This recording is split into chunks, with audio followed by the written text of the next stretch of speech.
You might think that going no contact is what truly hurts an avoidant person. That silence, the distance, and suddenly disappearing from their life will eventually make them realize what they lost.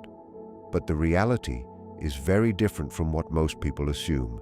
Avoidant individuals don't usually break down because of absence. More often than not, they adjust to it. What actually disrupts them is something far less predictable, something they cannot easily control, avoid, or explain away. And when that shift finally happens, their emotional defenses don't just weaken, they begin to rethink their entire understanding of love, connection, and even their own identity.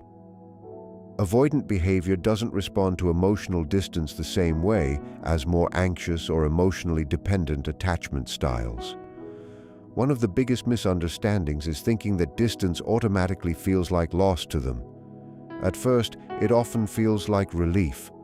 When a relationship becomes emotionally intense, demanding, or deeply expressive, their nervous system can feel overstimulated. So when separation happens or contact stops, they don't immediately feel panic or heartbreak. Instead, they often experience quiet, space, and a sense of regained control over their emotional environment. This doesn't mean they don't care. It means their system has learned to protect itself by stepping back whenever emotional intensity rises. Many avoidant individuals grew up in environments where emotional expression wasn't consistently met, wasn't encouraged, or didn't feel safe. Over time, they adapted by relying heavily on themselves, suppressing emotional needs, and minimizing dependency on others. This coping style becomes automatic, so when someone withdraws, their mind doesn't instantly register danger or loss. It registers stability returning. This is why no-contact strategies are often misunderstood. People expect immediate emotional pursuit or visible distress, but avoidant minds are structured around self-containment. They process feelings internally, delay emotional reactions, or compartmentalize experiences without showing them outwardly. Because of this, when contact is removed, the first response is rarely desperation. It is often a sense of calm, but that calm can be deceptive. It is not the absence of emotion, it is the absence of emotional triggers. The emotional processing doesn't stop. It simply slows down and becomes less visible. On the surface, they may seem unaffected or even more settled. Internally, however, their system is recalibrating. The relationship is no longer actively stimulating their emotions, so it fades into the background of their immediate awareness, even though it still exists in memory and subconscious processing. Over time, this is where things begin to shift in a more subtle way. Avoidant individuals are highly sensitive to anything that feels like a threat to their independence. Even in healthy relationships, emotional closeness can create an internal sense of pressure, not necessarily conscious but enough to trigger withdrawal. So when no contact begins, that pressure disappears completely. Without that emotional weight, their nervous system relaxes. This is why distance can sometimes make them appear even more indifferent. It is not that they suddenly stop caring. It is that the emotional system that was being activated is no longer being stimulated in the same way. What people often miss is that avoidant emotional responses are delayed rather than absent. While they may seem fine during separation, their subconscious continues processing the change in relational dynamics.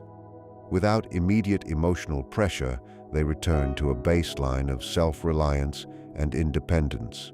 The emotional signal of the relationship weakens in the present moment, but it doesn't vanish entirely. Instead, it gets stored and revisited later in fragments through memories, associations, or unexpected emotional waves that don't always make logical sense to them. So no contact doesn't instantly create longing or emotional pursuit in avoidant individuals. Instead, it removes activation. And in that quiet space, their system resets to what feels normal: independence, self-regulation, and emotional distance. Only later, if the connection had real depth and meaning beyond habit or comfort, does reflection begin to replace that initial sense of relief. And even then, it doesn't unfold in a straight line. It comes in pieces, inconsistently, often without clear understanding or immediate action. To really understand avoidant psychology, you have to see that their fear isn't simply about losing a person in the emotional sense. It is deeper and more internal. It is tied to control over their emotional world, their autonomy, and their sense of self-direction. Closeness doesn't automatically feel safe to them. It gradually introduces emotional expectations and vulnerability that can feel overwhelming. So withdrawal is not always rejection. It is often a way of restoring emotional balance. This doesn't come from a lack of valuing connection, but from how deeply connection can activate sensitivity around dependence and emotional exposure. When a relationship starts becoming emotionally close or intense, an avoidant system often shifts into prioritizing control. Not control in a manipulative sense, but control as emotional self-regulation, keeping feelings contained, predictable, and easier to manage internally. From early experiences, many avoidant individuals learn that leaning too heavily on others can lead to emotional instability. So over time, they build an internal rule: stay self-reliant, stay composed, and don't let emotional overwhelm take over. This is where a common misunderstanding forms. It's not that avoidant individuals are afraid of intimacy itself in a simple way. It's more that intimacy can feel like it reduces their emotional boundaries and predictability. When someone becomes important to them emotionally, it naturally brings attachment and care, but it also introduces a sense of responsibility and emotional weight. For a system built around self-protection through distance, that responsibility can feel heavier than it appears from the outside.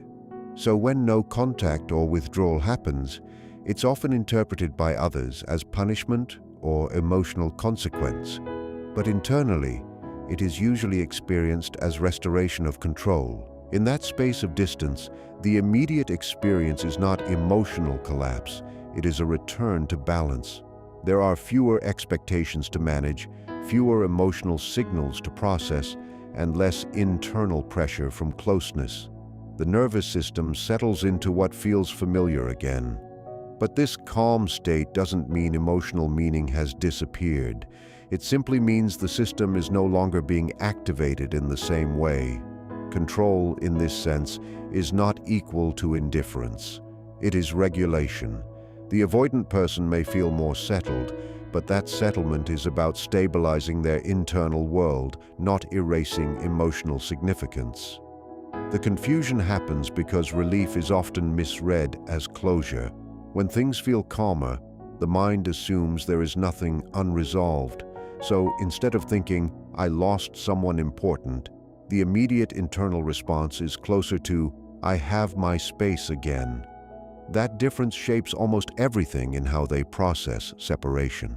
Emotional intensity is often linked in their mind to loss of control. So when intensity drops, they instinctively step back.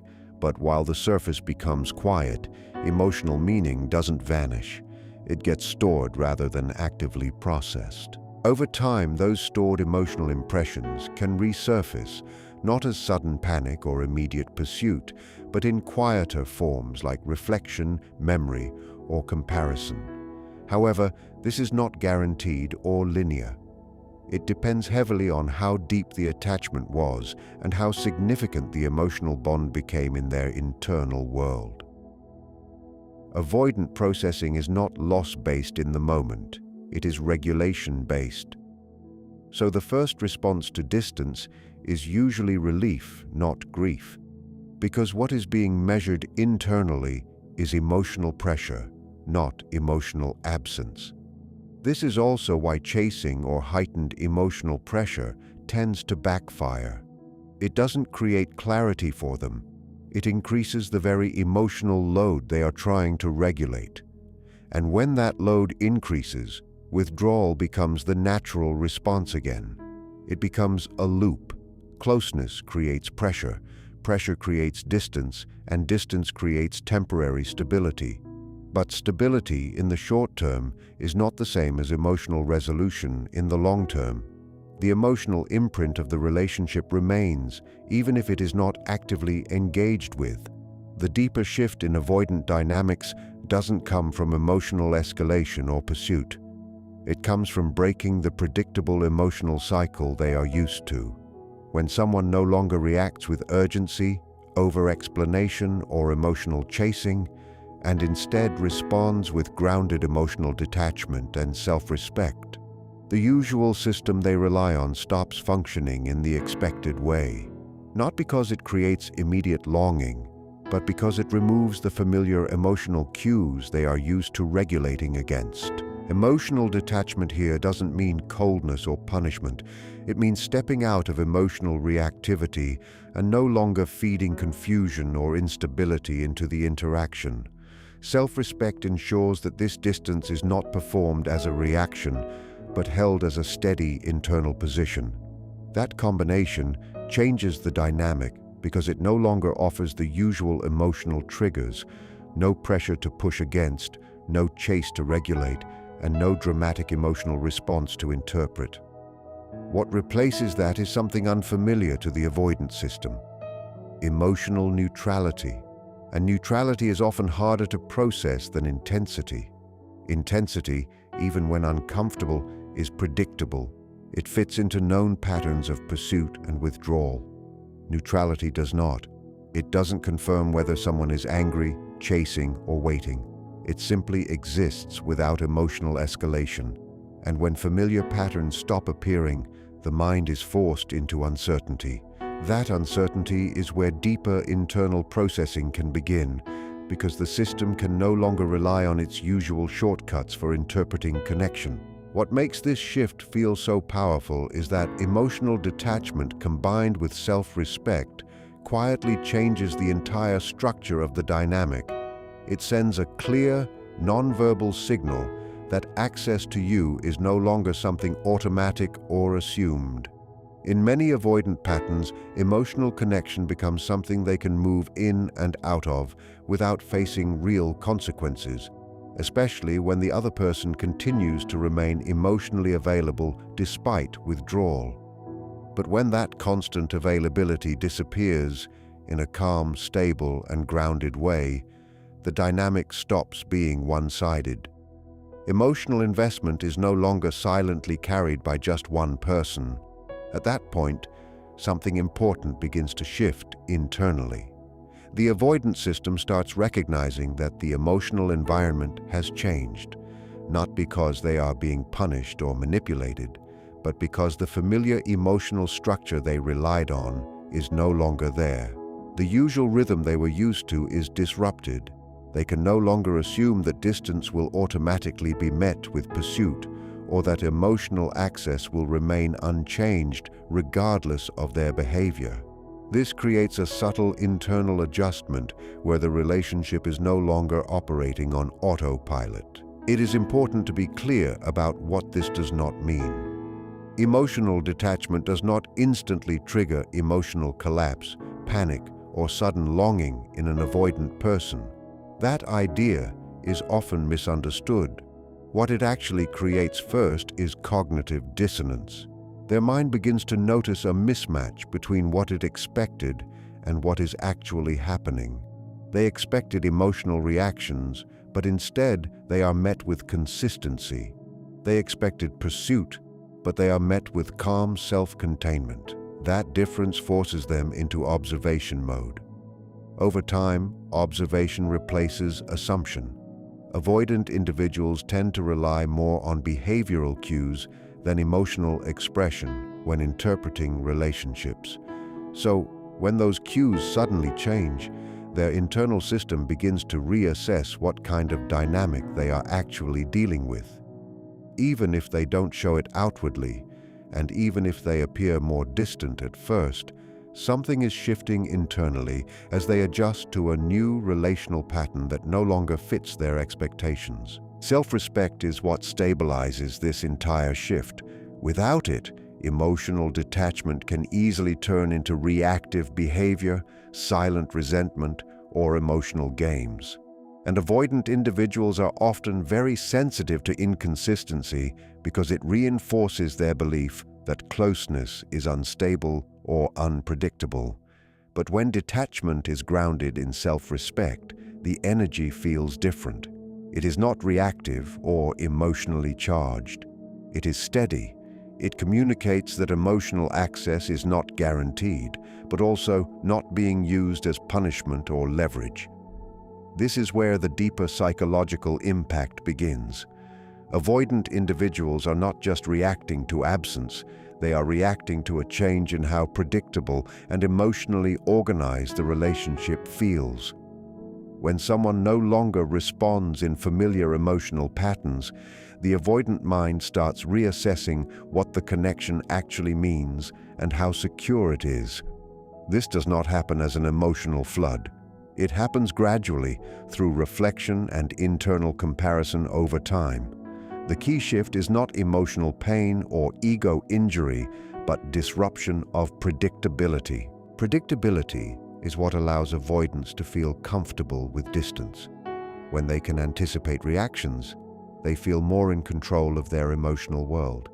But when that predictability disappears, the dynamic can no longer run on habit. It requires conscious interpretation, and that is where deeper awareness can slowly begin to form. A major misunderstanding is thinking avoidants are emotionally disconnected or uninterested in connection. In reality, their emotional system is not absent, it is highly regulated. One of the most important, yet often overlooked drivers in avoidant psychology is not emotional pursuit, but clarity. Clarity means knowing what the relationship is, what it requires, and what kind of emotional demand it brings. Unlike anxious attachment, which often seeks reassurance and emotional signals, avoidants are more focused on structure and definition. Emotional ambiguity is what creates discomfort for them. When things feel unclear or constantly shifting, it becomes harder for them to understand how to respond or what is expected. This is why emotional intensity often leads them to pull back. It is not always rejection, but an attempt to regain clarity and reduce internal uncertainty. When no contact or distance is introduced, many people assume the avoidant will immediately feel emotional loss and start chasing. But what typically happens first is not emotional reaction, it is mental processing. Their mind begins analyzing the situation from a distance, trying to understand what has changed. They may internally question whether the shift is temporary or permanent, what caused it, and how the relational structure has been affected. These are not emotional responses in the beginning. They are cognitive attempts to restore understanding. This is why chasing emotional reactions often doesn't work the way people expect. Avoidants are not primarily driven to pursue emotional intensity. In many cases, emotional intensity is exactly what they are trying to regulate away from.